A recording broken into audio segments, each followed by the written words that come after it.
Centrale 911, quelle est votre urgence?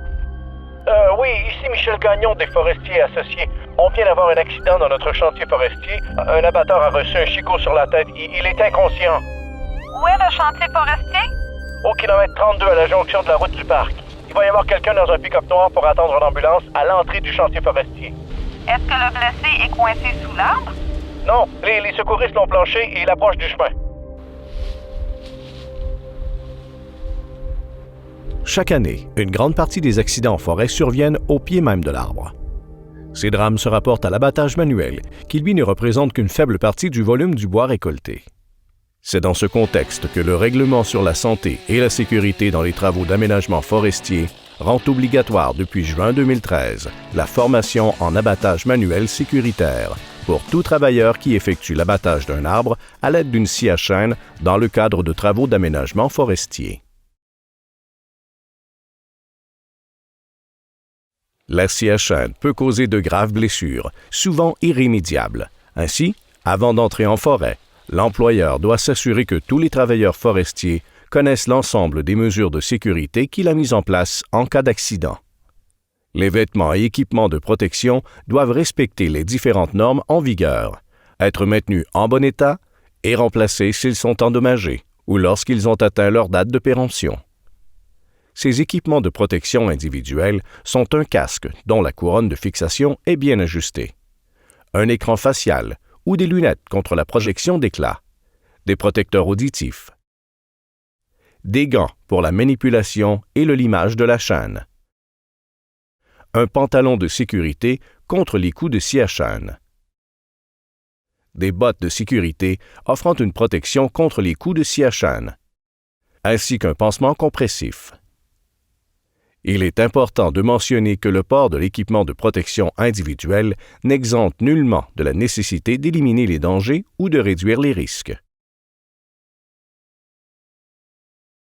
L'abatteur professionnel se doit de connaître tout l'outillage nécessaire à son travail et d'en disposer. La conception et l'utilisation de ces outils facilitent votre travail et améliorent votre rendement. Voici les principaux. Une ceinture porte-outils.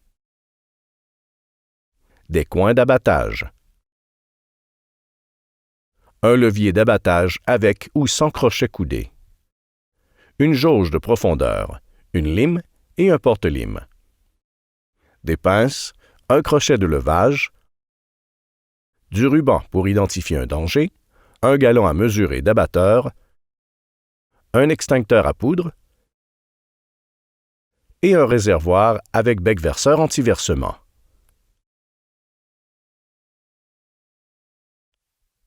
La localisation des dispositifs de sécurité de la scie à chaîne est importante, tout comme l'équipement de protection. Votre tronçonneuse doit elle aussi respecter les différentes normes en vigueur, être munie de dispositifs de sécurité et maintenue en bon état en tout temps. Voici les dispositifs de sécurité et leur localisation. L'étrier de protection. Le verrou de sécurité de la commande des gaz. Les dispositifs d'amortissement des vibrations. Une protection de la main droite. L'attrape-chaîne. L'interrupteur. Le frein. Un silencieux et un pare-étincelle. Et l'extrémité du guide-chaîne à faible rayon.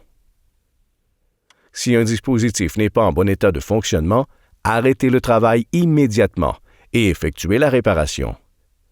Pour l'entretien de la scie à chaîne, vous devez suivre les recommandations du fabricant. Vous devez aussi effectuer un entretien régulier et prévoir un inventaire des pièces de rechange sur les lieux de travail. L'emballage du fabricant indique les spécifications à suivre en ce qui concerne les angles d'affûtage de la gouge, la hauteur adéquate des guides de profondeur et le diamètre de la lime ronde. Un bon affûtage commence par une connaissance approfondie de la gouge. En observant cette gouge, on peut identifier les différentes parties, c'est-à-dire le coin rongeur, le tranchant latéral, le guide de profondeur, le fond de la gouge, la pointe, le talon, les trous des rivets, le tranchant supérieur. En tout temps, lors de l'affûtage, adoptez une posture confortable, stable, bien équilibrée et avec les bras à un bon niveau. Tout cela donnera un affûtage efficace. Maintenant, voyons de près les techniques d'affûtage. L'utilisation des gants est obligatoire. Vous aurez également besoin de bons outils. Une jauge de profondeur, le porte-lime, une lime plate et une lime ronde de bon calibre. Les étapes à suivre pour réaliser un bon affûtage sont les suivantes. Placez votre scie à chaîne dans une position stable et sécuritaire. Ajustez bien la tension avant l'affûtage. Abaissez et arrondissez les guides de profondeur. Nettoyez bien le fond de la gouge. Placez le porte-lime sur le tranchant supérieur de la gouge et le guide de profondeur. Finalement, lorsque votre affûtage est terminé, toutes les gouges doivent être de la même longueur. Une scie à chaîne bien affûtée permet d'abattre, débrancher et de tronçonner avec un maximum de sécurité et un minimum d'effort.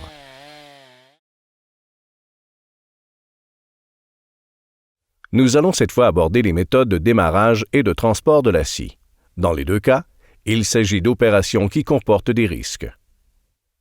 Lors du transport de la scie, veillez à ce que son moteur soit arrêté et que le guide-chaîne soit dirigé vers l'arrière. Avant de mettre le moteur en marche, éloignez-vous d'au moins 3 mètres ou 10 pieds de l'endroit où le plein a été fait.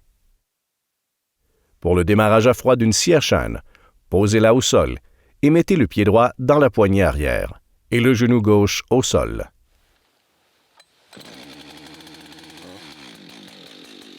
Par la suite, vous pourrez démarrer sécuritairement votre tronçonneuse en enclenchant le frein de la chaîne, puis en la tenant entre les cuisses. Vous devez absolument tenir la scie avec les 2 mains et garder votre pouce sous la poignée avant. Lorsque vous enlevez la main sur la poignée avant de la tronçonneuse, vous devez obligatoirement activer le frein de sécurité. Les forces réactives de la chaîne se manifestent de différentes façons. Ainsi, si vous utilisez la partie supérieure du guide-chaîne, la scie est poussée vers vous. Par contre, lorsque vous utilisez la partie inférieure du guide-chaîne, la scie est attirée vers l'arbre. Dans ces deux cas, vous risquez de perdre l'équilibre. Vous devez vous assurer en tout temps qu'aucun obstacle n'entre en contact avec le bout supérieur du guide-chaîne. Si tel est le cas, le rebond incontrôlé, ou kickback, est inévitable. D'autres facteurs augmentent les risques de rebond et de recul, dont des guides de profondeur trop bas, un crochet au tranchant latéral exagéré, l'absence d'outils d'affûtage et aussi une tension insuffisante de la chaîne. Pour réduire les risques, gardez toujours votre pouce sous la poignée avant.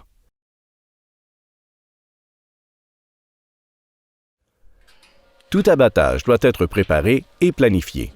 Avant de débuter, l'abatteur et l'opérateur du débardeur doivent examiner les lieux. Ils doivent s'entendre sur la façon de procéder en tenant compte de la topographie du terrain, de l'inclinaison naturelle des arbres et des sentiers de débardage.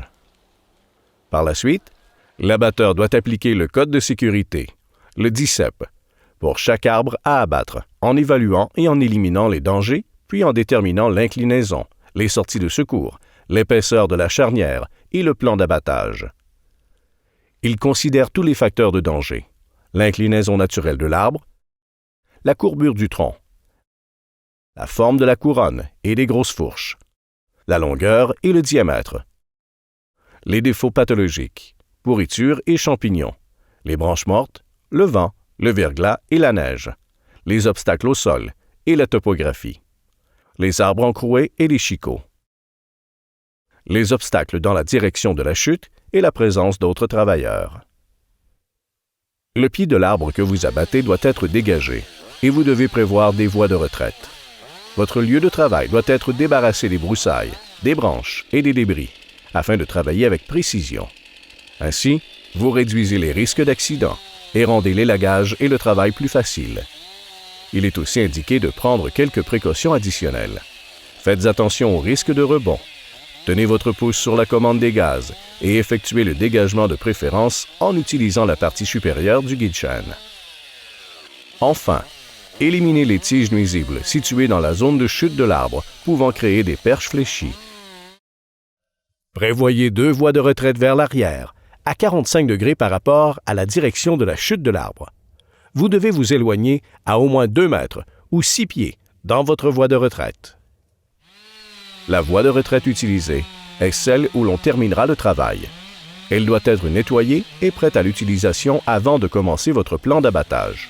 En aucun cas, on ne doit passer derrière l'arbre en chute. Arrivez à l'élagage du tronc. Veillez suivre ces quelques mesures de sécurité.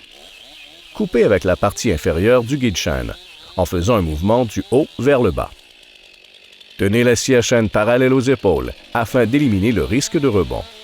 Par ailleurs, ne portez pas votre scie au-dessus de la hauteur des épaules. Tout en élaguant, faites le tour de l'arbre en utilisant le tronc comme protection. Tenez votre pouce sur la commande des gaz. À partir de maintenant, vous pouvez réaliser le plan d'abattage. Un aperçu de la technique de base et des types d'entailles vous aideront à effectuer un abattage directionnel efficace et sécuritaire. Avant de procéder à l'entaille de votre arbre, adoptez une posture confortable. Tenez compte de votre taille, de l'équipement utilisé, de la topographie du terrain et des autres contraintes environnantes. Pour exécuter le premier trait de scie, appuyez votre épaule gauche contre l'arbre et votre coude sur votre genou droit pour obtenir un angle de 45 degrés. Placez votre main gauche dans le coin de la poignée. Assurez-vous que votre pouce est sur la commande des gaz. Pour réussir un abattage directionnel, regardez dans le sens de la chute prévue. La technique de base doit respecter les 3 étapes suivantes, soit la confection de l'entaille de direction, la réalisation du trait d'abattage et la conservation d'une lisière de bois non coupée, appelée charnière.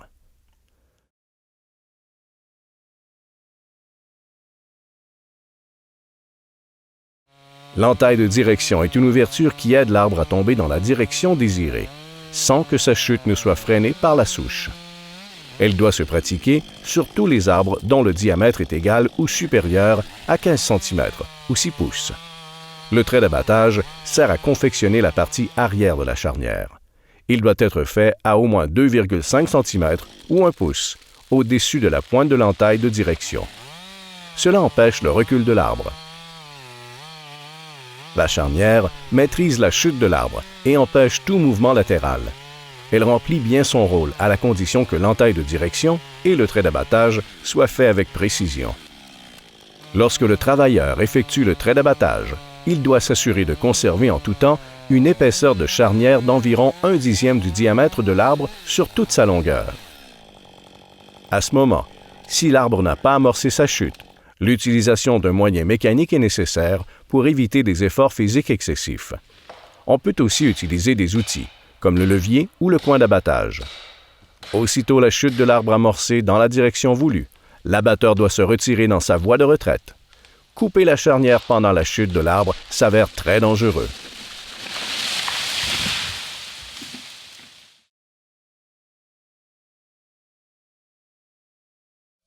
Il y a 4 types d'entailles de direction: conventionnelle, en V, ouverte et de Humboldt. Le premier trait de scie à l'entaille conventionnelle doit avoir une ouverture minimale de 45 degrés et atteindre une profondeur équivalente au moins au tiers du diamètre de l'arbre à couper. Le deuxième trait de scie est horizontal et rencontre parfaitement le premier. L'entaille en V est utilisée pour abattre les arbres en pente. Elle se compose de 2 coupes diagonales dont l'une est faite vers le haut et l'autre vers le bas. Ces coupes se rencontrent à 1/3 du diamètre de l'arbre et l'ouverture se situe entre 70 et 90 degrés. L'entaille de Humboldt est utilisée lors de l'abattage des feuillus nobles de grande valeur, puisque l'entaille de direction se trouve dans la souche. Le premier trait de scie se pratique vers le haut, avec une ouverture minimale de 45 degrés et une profondeur du tiers du diamètre de l'arbre. Le second trait de scie est horizontal et rejoint parfaitement le premier. L'entaille ouverte est pratiquée lors de l'abattage dans les pentes fortes et abruptes. Elle permet à l'arbre de demeurer attaché à la souche grâce à la charnière. De cette façon, l'arbre ne glisse pas dans la pente et peut facilement être récupéré. L'ouverture créée par les deux premiers traits de scie formant l'entaille se situe entre 80 et 100 degrés. Elle peut atteindre 120 degrés dans les pentes abruptes. Tout comme les autres types d'entailles, sa profondeur atteint le tiers du diamètre de l'arbre à couper. L'opération est jugée incorrecte et dangereuse lorsque l'ouverture ou la profondeur n'est pas suffisante, ou bien lorsque les coupes diagonales et horizontales ne se rencontrent pas au fond de l'entaille. Il y a alors dépassement. C'est ce qu'on appelle la coupe à la Dutch. Les entailles incorrectes font en sorte que les arbres peuvent tomber, de façon imprévue, dans la mauvaise direction. Rebondir de la souche, quelquefois même vers l'abatteur. Se fendre comme une chaise de barbier sur une partie du tronc. Et enfin, être dévalorisé, en raison des fibres arrachées de la bille de pied lors de la chute. L'abatteur doit alors corriger son travail avant d'entreprendre la réalisation du trait d'abattage. Peu importe le type d'entaille de direction, le trait d'abattage doit toujours être d'une hauteur d'au moins 2,5 cm ou de 1 pouce, au-dessus de la pointe de l'entaille. La charnière doit être d'un dixième du diamètre de l'arbre. Le trait d'abattage peut être aussi réalisé en utilisant la technique du perçage.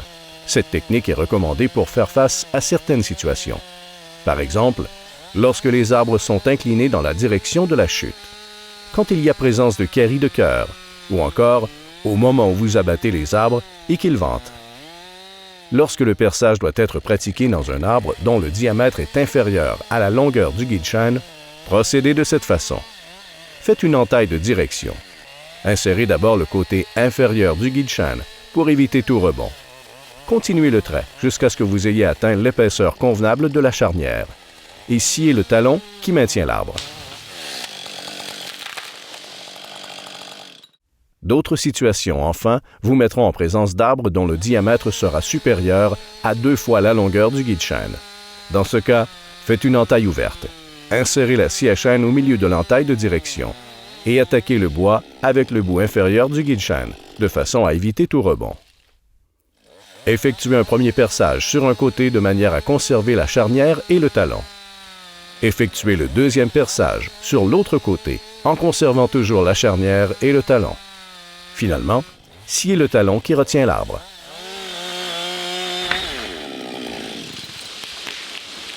Si l'arbre n'a pas amorcé sa chute après avoir effectué l'entaille de direction, un trait d'abattage conforme et une charnière d'épaisseur appropriée, l'utilisation d'un levier ou d'un coin d'abattage est alors nécessaire pour éviter des efforts physiques excessifs. Dès que l'arbre amorce sa chute dans la direction voulue, l'abatteur se retire dans sa voie de retraite. Souvenez-vous que toutes les étapes d'abattage sont interdépendantes et chacune doit être accomplie avec précision.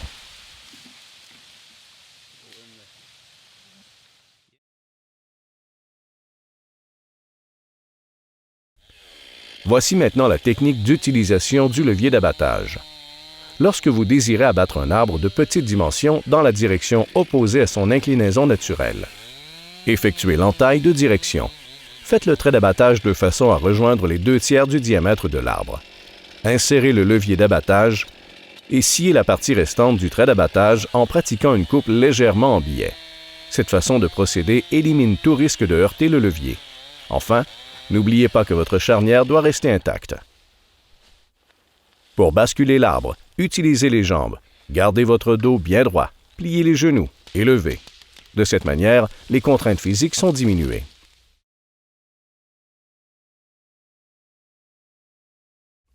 Les travailleurs forestiers voient tous les jours des arbres qui ne correspondent pas au modèle idéal. Chacun de ces arbres nécessite une technique d'abattage spéciale et sécuritaire. En forêt, tout chicot présentant un danger de chute sur les travailleurs doit être abattu de préférence à l'aide de l'arche du débardeur. Pratiquez une entaille de direction et un trait d'abattage partiel lorsque les chicots sont trop gros. Si vous devez procéder à l'abattage manuel avec la scie à chaîne, dirigez le chicot dans le sens de son inclinaison naturelle. Effectuez l'entaille de direction et le trait d'abattage à la hauteur de la ceinture pour assurer une meilleure surveillance de la cime. Dans le cas de pourriture à l'intérieur du tronc, augmentez l'épaisseur de la charnière pour compenser les défauts du bois. Utilisez la technique de perçage.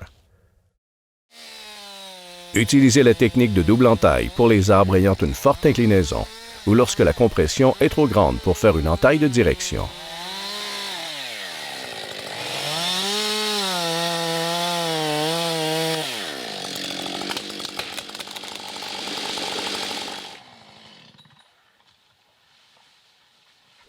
Les arbres enchevêtrés naturellement doivent être abattus en même temps, en procédant de la façon suivante. Observez l'inclinaison naturelle des arbres. Faites l'entaille de direction et le trait d'abattage à l'arbre 1, et la même opération à l'arbre 2 en le perçant.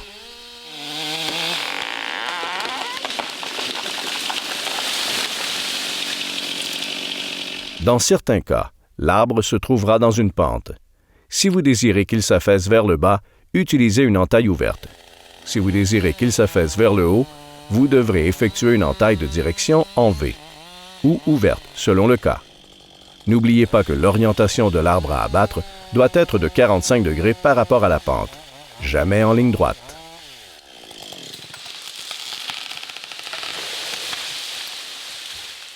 L'arbre encroué par accident génère 4 situations dangereuses et nécessite certaines précautions. Ne jamais travailler dans la zone dangereuse où l'arbre est encroué. Ne pas abattre un arbre qui retient un arbre encroué. N'abandonnez en aucun cas un arbre dont l'entaille de direction ou le trait d'abattage ont été complétés. Ne jamais laisser à l'abandon un arbre encroué. Si la situation venait à se présenter, procédez comme ceci. Mettez l'arbre encroué par terre en utilisant la technique de dégagement manuel. Ou encore, recourez à l'utilisation d'un treuil ou d'un autre moyen mécanique. Les arbres cassés présentent d'autres situations qui font appel à des techniques spéciales. Pour en venir à bout, utilisez si possible un débardeur. Affaiblissez la tension à la cime de l'arbre. Pour travailler, placez-vous du côté extérieur.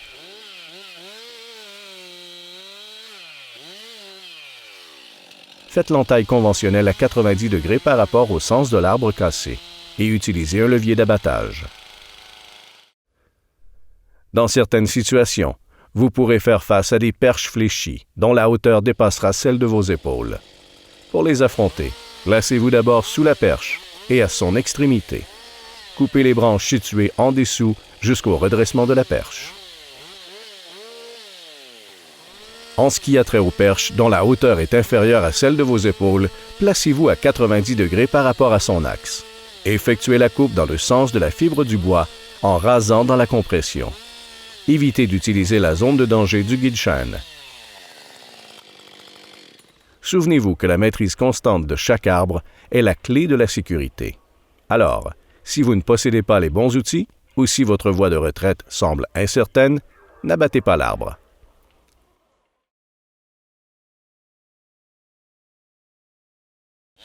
Pour un maximum d'efficacité lors de l'ébranchage, la scie à chaîne doit être de forme compacte, étroite, légère et munie d'un guide-chaîne court. Pour un maximum de sécurité, il faut appliquer toutes les mesures suivantes. Assurez votre équilibre en posant bien les pieds sur le sol et fléchissez les genoux plutôt que le dos pour vous baisser. Tenez la scie fermement et correctement, le pouce sous la poignée avant. Faites fonctionner la scie à haute vitesse. Gardez la scie à chaîne près du corps. Évitez de vous étirer afin de ne pas perdre l'équilibre. Appuyez la scie sur le tronc de l'arbre pour réduire l'effort.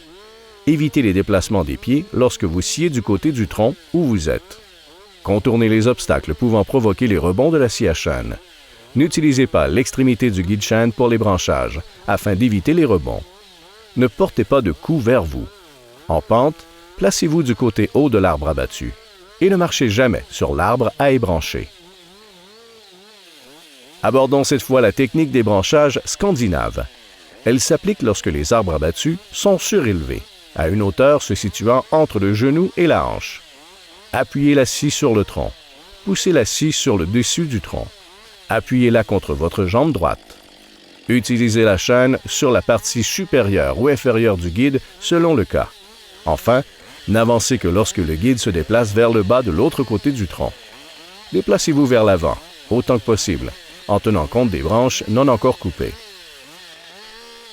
Après avoir maîtrisé les techniques d'abattage et les branchages, vous devez connaître les diverses techniques de tronçonnage. Lorsque vous coupez des branches de grande dimension, le guide-chaîne risque de se coincer plus facilement. Faites appel aux méthodes de coupe transversale pour scier les branches sous tension, section par section. Effectuez toujours le premier trait de coupe dans la compression. Enlevez la pression, puis coupez la branche près du tronc. Prenez garde au risque de déplacement latéral de la tige.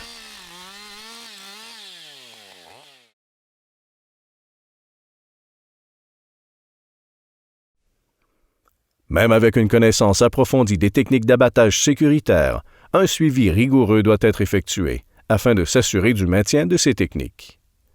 Voici comment réaliser une analyse de souche. On mesure avant tout le diamètre de la souche perpendiculairement à la charnière. Puis, on mesure la profondeur de l'entaille, qui doit être égale au tiers du diamètre. L'angle de l'entaille de direction est mesuré à partir du bloc extrait lors de sa préparation. L'angle doit être au minimum de 45 degrés. Les deux traits, l'entaille de direction, doivent se rencontrer, sans dépassement. L'épaisseur de la charnière est vérifiée. Elle doit correspondre à 1/10 du diamètre. Pour ce qui est de la hauteur du trait d'abattage, elle doit se situer à au moins 2,5 cm ou 1 pouce au-dessus de la pointe de l'entaille de direction. Enfin, le trait d'abattage doit être horizontal. Ces observations sont notées sur la fiche de suivi d'abattage manuel. Elles permettent l'identification rapide de lacunes et une amélioration continue de l'abatteur. En raison des accidents nombreux, parfois mortels, les employeurs et les travailleurs ont tout intérêt à mettre en place et à favoriser des techniques de travail sécuritaires en forêt. Des équipements de protection personnelle, des outils en bon état et performants, et l'utilisation des techniques appropriées permettent à l'abatteur d'exercer aujourd'hui sa profession de façon sécuritaire et efficace. La formation en abattage manuel sécuritaire obligatoire est un pas dans la bonne direction. Il n'en tient qu'à vous de la mettre à profit pour la sécurité de tous.